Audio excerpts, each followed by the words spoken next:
There are cases in a troubled marriage relationship when you have to do everything possible to preserve it, to save your marriage. We hold on to the biblical prescription that whatever God has put together, no man should separate.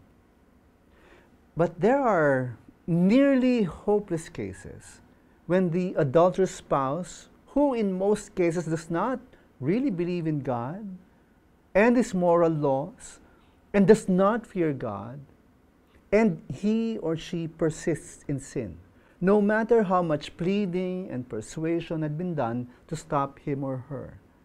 Meron din pagkakataon na inabandon na ang pamilya at pinili niyang sumama sa iba. If that is the case, then let your spouse go. If the heart of your spouse had been hardened already, there's no point to hold on. Let him or her go. The Apostle Paul allowed for this possibility in his letter to the Corinthians. But if the unbelieving partner separates, let it be so. In such cases, the brother or sister is not enslaved. God has called you to peace. For how do you know, wife, whether you will save your husband? Or how do you know, husband, whether you will save your wife? The Apostle Paul says that when your spouse, who does not know God, does not believe in God, and does not fear God, and therefore does not recognize the moral laws of God, if this spouse decides to let go of your marriage, then let it be so. Paul said, God has called you to peace. For as long as you are with your spouse, who may have been, persistently violating his marriage vows, you will not experience peace. You will always be locked in bitter arguments. Perhaps you may even be engaged in physical clashes when emotions get the better of you. If your spouse goes, the arguments will stop. The fights will cease. And perhaps for the first time in many years, you will feel a deep sense of relief.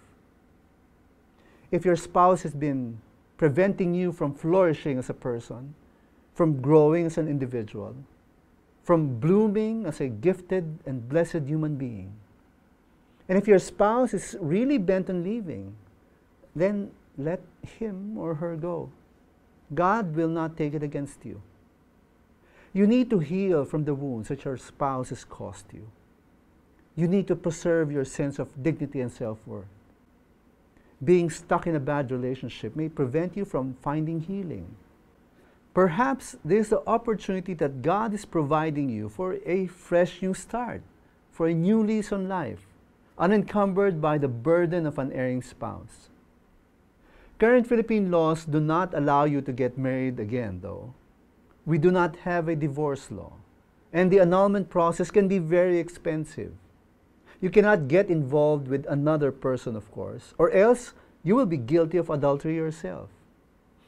If these conditions are all right with you, then go ahead and be open to what God has in store for you.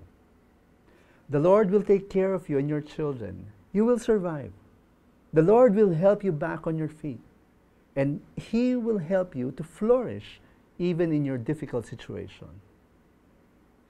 As you learn that at a certain point, when it makes no sense to fight for your marriage anymore, and it is okay to let go of an erring spouse, and as you realize that God has called you to peace, keep in mind, faith matters